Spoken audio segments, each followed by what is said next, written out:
Justamente eu tenho que convidar agora a senhora Antonia do Ministério do Meio Ambiente do Chile, que vai nos fazer também uma apresentação acerca do projeto de cooperação regional Procurement Sul da América Latina acerca de rotulagem ambiental. Por favor. Gracias. Thank you. As you know, the UNEP project enabling developing countries to seize eco-labeling opportunities has the objective to foster the use of eco-labeling in developing countries. Within this framework, UNEP jointly with the Nordic Council of Ministers fostered a consultation process. As you see there, regional eco-labeling cooperation with southern home countries, which includes, of course, Argentina, Brazil, Chile, Paraguay, and Uruguay. This initiative had its first consultation process in November 2011 in Santiago, Chile, and also a discussion paper realized by ANFOS 21. Important conclusions and recommendations stated in this discussion paper were the following. The need to establish a common political will and technical feasibility in the region for the development of an eco-labeling program or cooperation and identify its possible objectives. Analyze background information of the region, that is, economic, environmental, and public policy conditions.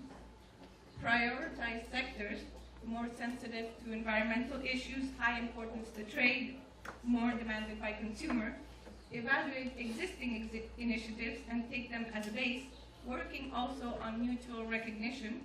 Align the institutional framework across the region and to international standards. Involve the industry early in this process and product selection of the criteria development. Create a domestic demand. And of course, a regional program or eco-labeling would be widely accepted in the southern cone countries. Those were one of the conclusions that were made. And one of the biggest obstacles in our region is the lack of knowledge within the private and public sector on the need of alternative patterns of production and consumption. Southern cone countries have a suitable institutional framework to participate, and most common initiatives are energy efficiency or carbon emissions, and the only ISO Type 1 identified is awarded to the Brazilian program Qualidade Ambiental. And benchmarking activities with other existing regional programs can be very positive, but the Southern Cone's cultural, economical, cultural, social, environmental context requires a specifically designed program. As for the key outcome of the consultation workshop, there was an agreement on the need to have a more in-depth information sharing of current practices and lessons learned in each country with a long-term goal of developing a regional label. It was mentioned here as well, in Rio +20 there was a ministerial dialogue with the Nordic and Southern Cone minister. In that opportunity, our Minister of the Environment, Maria Ignacia Benitez, shared the following statements on Chile. Chile has seen in the last years an important increase of eco-labels, certification systems, and sustainability codes from the public and private sector. We require a better coordination of these initiatives and international validation of environmental criteria. It is necessary to reflect on the difference in cultural, economical, and social conditions between developed and developing countries. In Chile, the economic capacity to pay a higher price for an ecological or sustainable product is still limited for many people. Also, environmental concern is still relatively low, although new generations are more aware. Our Ministry of the Environment has as a main goal to assure, as Liasat said, that every citizen has the right to access environmental information. It is important to count with reliable and understandable information for consumers and producers, and more so to count with support for small and medium enterprises. And these challenges could be better assumed if cooperation of the Southern Cone countries is promoted. It would be beneficial to exchange experience and maintain a dialogue amongst our countries.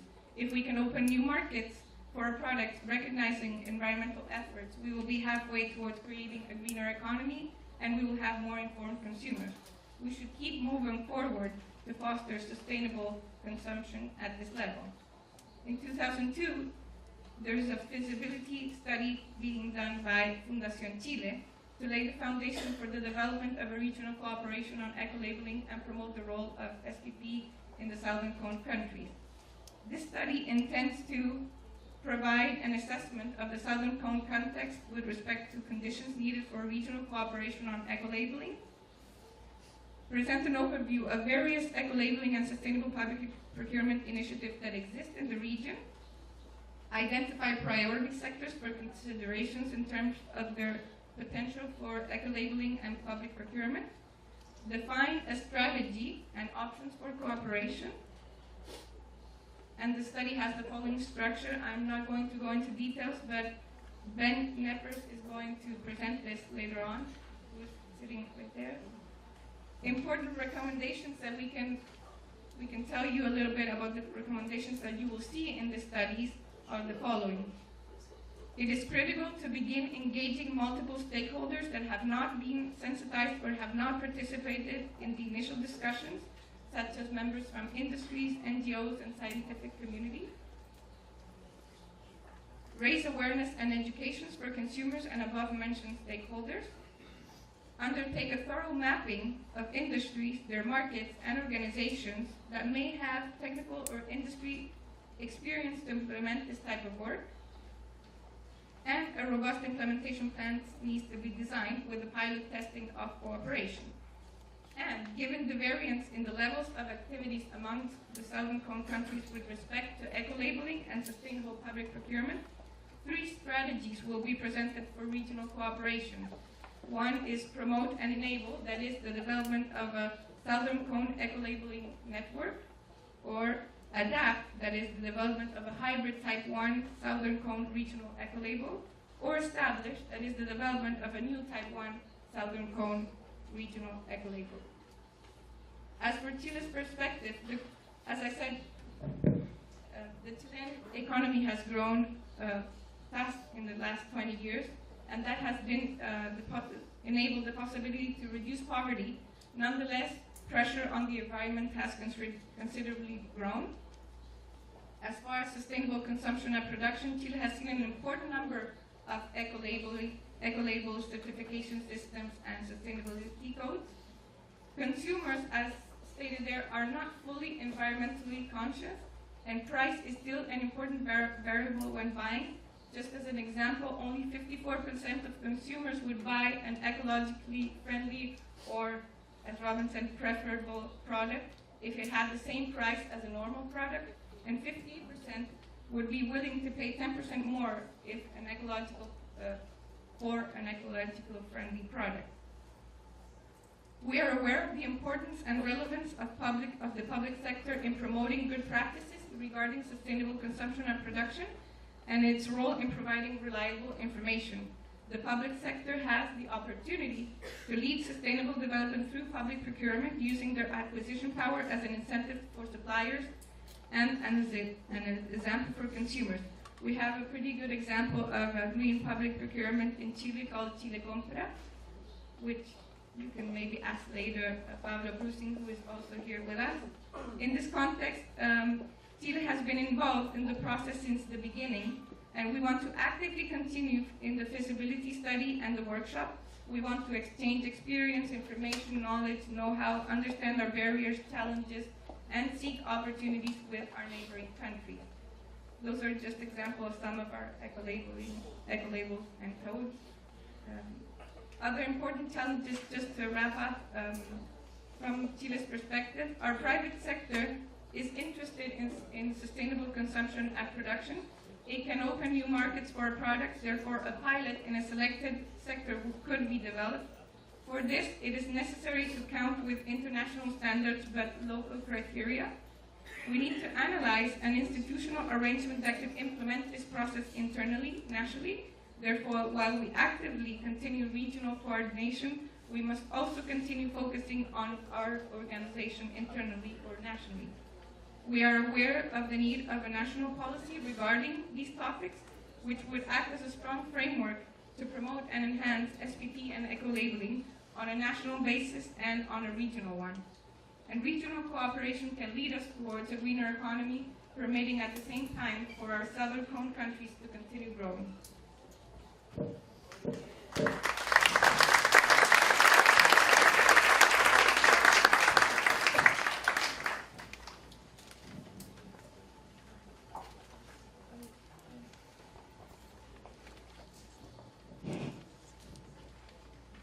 Muito obrigado pela sua apresentação. Foi bastante esclarecedora dessa iniciativa do Cone Sul.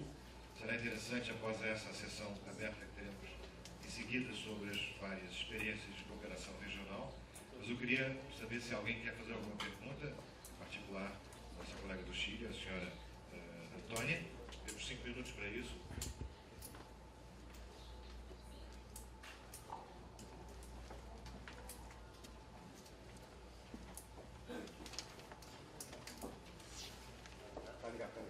Oi. Você falou ali sobre Márcio da Bolívia do Brasil, indústria de carpetes, Paraná. Inclusive exportamos para o Chile. Fazer uma propaganda. Você falou em criar um selo comum ao Mercosul, Cone Sul.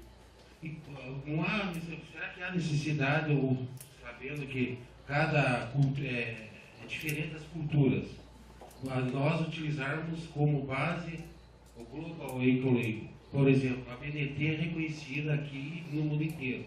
Com certeza eu não lembro bem quem que é o representante do Chile, mas pegar esse como base.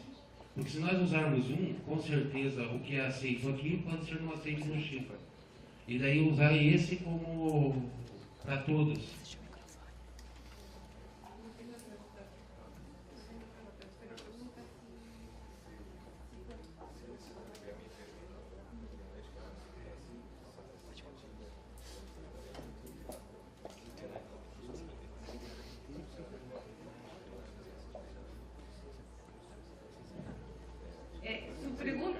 Va a estar respondida en el estudio de Fundación Chile, porque se puede hacer por etapas a nivel nacional y después integrar, homologar, ¿no? Pero efectivamente eso es algo que está considerado en el estudio, porque muchas veces hay países más adelantados como Brasil, otros que están más atrasados, pero quizás podemos aprender y primero, como dices tú, homologar algunas de las experiencias para después pasar en una tercera fase a una etiqueta o colaboración regional. No sé si eso responde un poco. Mais alguma pergunta?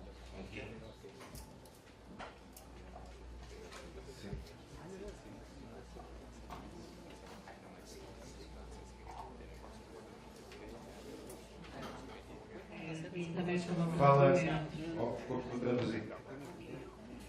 Num dos slides aparece como recomendação a criação de uma política nacional. Isso significa uma exigência para a existência para um ecolabelling, uma exigência governamental, ou significa ter regras comuns para se denominar um ecolabelling em certo país? Essa é a primeira pergunta. A segunda seria em relação à confiabilidade dos dados da realização dos inventários, né, para que haja consistência e confiança nas declarações dos selos. Então, se no projeto, esse projeto que está comentando, existe uma avaliação, num determinado momento, uma etapa de avaliação do avanço dessa questão em cada país participante. Sobre la política, eso nos daría un marco, un paraguas para poder reforzar estos temas a nivel nacional. Una política de gobierno. Eso efectivamente. Obrigando o uso do selo, não. Definindo as regras. Exacto.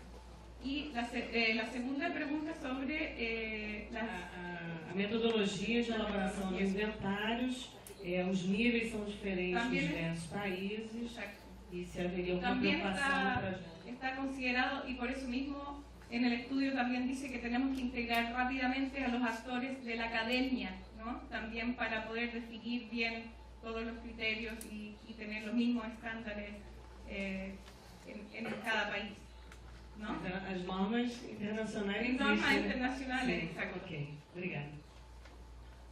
Ok? Prontos? Nós agora vamos fazer uma pausa.